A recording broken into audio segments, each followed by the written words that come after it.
தமிழகம் முழுவதும் பல திருட்டு வாகனங்களுக்கு போலியாக என்ஜின் எண்களை பதிவு செய்து கொடுத்த 5 பேர் கொண்ட கும்பல் சிக்கி இருக்கிறது.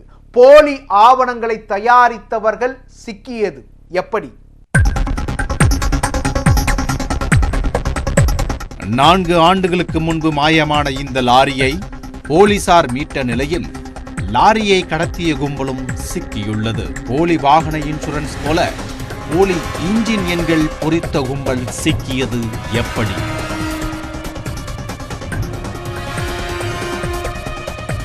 கன்னியாகுமரி மாவட்டம் திங்கள் சந்தையை சேர்ந்த தலக்குளம் பகுதியைச் சேர்ந்த ரவீந்திரன் என்பவருக்கு சொந்தமான லாரி 2018ஆம் ஆண்டு திடீரென மாயமானது.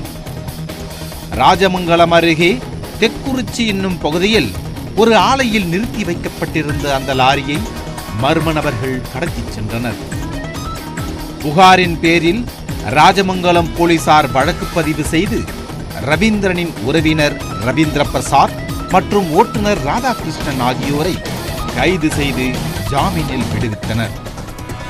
மாயமான லாரியை கடந்த 4 ஆண்டுகளாக போலீசார் தேடி வந்தனர். இந்த நிலையில் அந்த லாரி நாகர்கோவில் அருகே ஒரு ஒர்க் ஷாப்பில் நிற்பதாக போலீசாருக்கு ரகசிய தகவல் கிடைத்தது. ஜனவரி 17ஆம் தேதி போலீசார் அந்த லாரியை கைப்பற்றி ராஜமங்கலம் காவல் நிலையத்திற்கு கொண்டு சென்றனர். ஆனால் மீட்கப்பட்ட லாரியின் பதிவெண்ணும் திருடப்பட்ட லாரியின் பதிவெண்ணும் வேறாக இருந்ததால் போலீசார் குழப்பமடைந்தனர். மேலும் மீட்கப்பட்ட லாரிக்குரிய அனைத்து ஆவணங்களும் இருந்தன. ஆவணங்கள் தொடர்பான உண்மைத்தன்மை கண்டறிய போக்குவரத்து அதிகாரிகள் உதவியுடன் போலீசார் விசாரித்த போது திடுக்கிடும் உண்மைகள் வெளியாகின. கடந்த 2018ஆம் ஆண்டு ரவீந்திரன் உறவினரான ரவீந்திர பிரசாத் மற்றும் ஓட்டுநர் ராதாகிருஷ்ணன் இருவரும் சேர்ந்து கணபதிபுரத்தைச் சேர்ந்த லாரி ஓட்டுநர் ராஜேந்திரன் என்பவரின் உதவியுடன் லாரியை திருடினர். அந்த லாரியை ராஜமங்கலம் பகுதியைச் சேர்ந்த ஸ்ரீகிருஷ்ணா என்பவருக்கு விற்றனர்.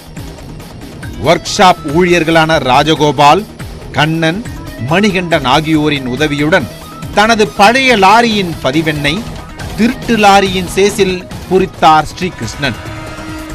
அதேபோன்று லாரியின் என்ஜின் நம்பர் உட்பட அனைத்தையும் பழைய லாரியின் ஆவணங்கள் போல தயாரித்தார்.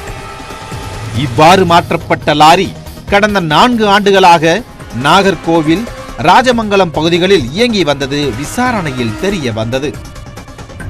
இதையடுத்து லாரியை கடத்திய ராஜேந்திரன், லாரியை இயக்கி வந்த ஸ்ரீகிருஷ்ணன், போலி எண் பொறிக்க உதவிய ராஜகோபால், கண்ணன், மணிகண்டன் ஆகிய 5 பேரை போலீசார் கைது செய்தனர்.